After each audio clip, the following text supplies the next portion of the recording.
Hello, Life in Jesus students. Before we begin, got some very exciting news. I'm going to go ahead and share my share with you to show you.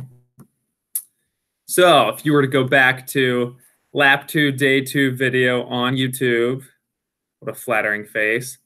You go down to the comments, look at this. Wasim Afzal says, very brief and to the point.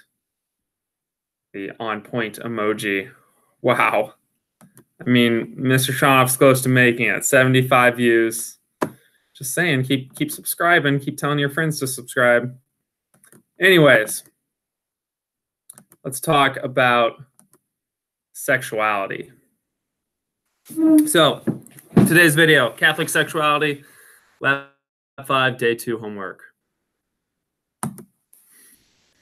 First, it's important to define sexuality. And the definition we're going to look at from Catholicism is much different than kind of the cultural understanding. For cultural understanding, when we refer to sexuality, a lot of it refers to physical attraction. And the definition of sexuality from the Catholic sense is going to be much broader. So from the Catechism, it says, sexuality affects all aspects of the human person in the unity of body and soul.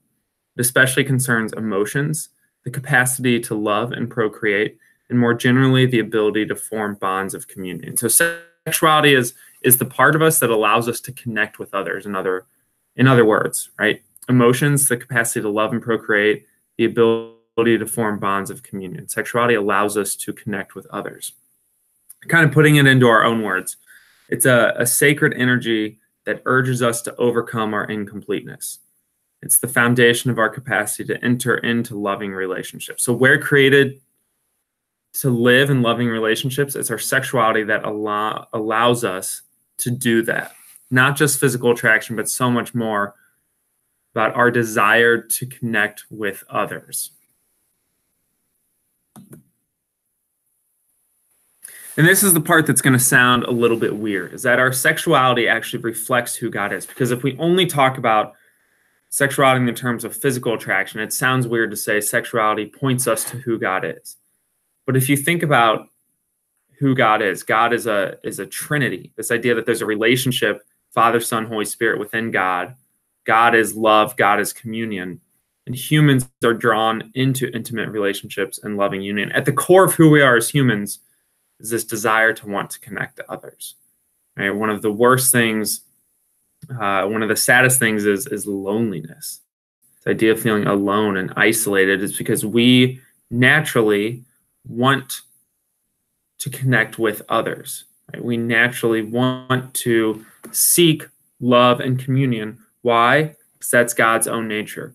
The first creation story, again, not meant to be taken necessarily historically, factually, this is what happened. But what truth does it tell us? It tells us that both men and women are created in God's image. We reflect a God who is love and communion, which is why we are drawn to intimate relationships and loving union.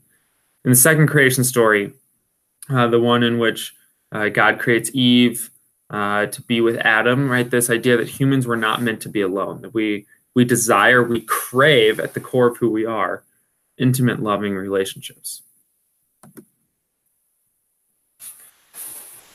One thing that we will talk about a lot throughout this lab is this idea that if you look at natural law, if you just simply use logic and look at sexuality, that our bodies and our sexuality have two purposes, right? What is the natural purpose? What is the natural effect, result of sex, of the sexual act?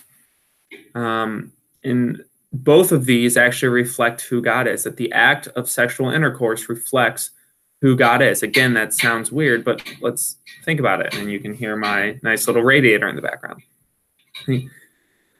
Unitive, right? Two people are joined together, and not just physically, but there's an emotional connection as well.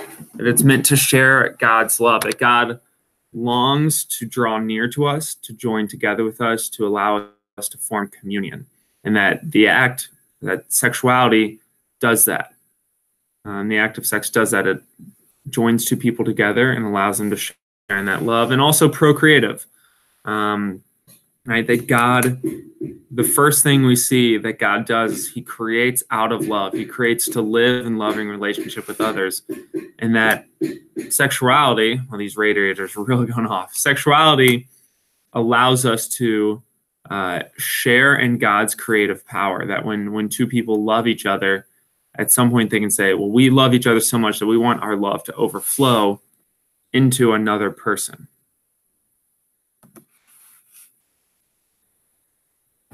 So this is why it's important to not just look at sexuality as simply physical attraction, because it encompasses who we are. We need to have a wholesome understanding. It's physical, yes, it's emotional, but it's also spiritual. It affects every facet of who we are as people. So let's look at the act of sexual intercourse. It's physical, yes. There's the union of two bodies. It gives physical pleasure. That's the most natural or the most obvious way, right? It's the physical union of two bodies, but also emotional. There have been a number of studies done that, and we've discussed in class, it creates this emotional bond between people. There's a mutual self-giving, a giving of who you are to another person, that you draw closer to that person, that certain endorphins are released in your brain that actually make you feel closer to another person. But it's also spiritual in the ways that we talked about, because it's the core of who we are. It's a symbol of God's love and life-giving power. So what we're going to look at throughout this whole app is that it's dangerous to separate these dimensions from one another. So casual sex, and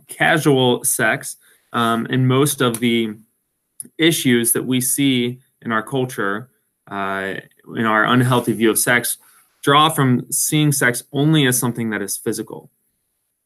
And that has a number of emotional and spiritual consequences when you only view sex as something that is physical.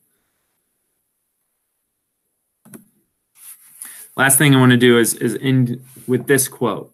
I think not because of what he says about saints and sinners, but more because of what he says about our desire for sexuality. Our sexuality points us to who God is. I think he sums it up well. And he says, all the hungers we have for love, for union, for happiness, are given by God to lead us to God. Difference between a saint and the greatest sinner is where they go to satisfy that hunger. That is where we will leave off. Stop sharing my screen. As always, like, comment, and subscribe. Comment especially. I got my first comment, which meant a lot. If Samim is your friend, let him know. Let him know I appreciate it.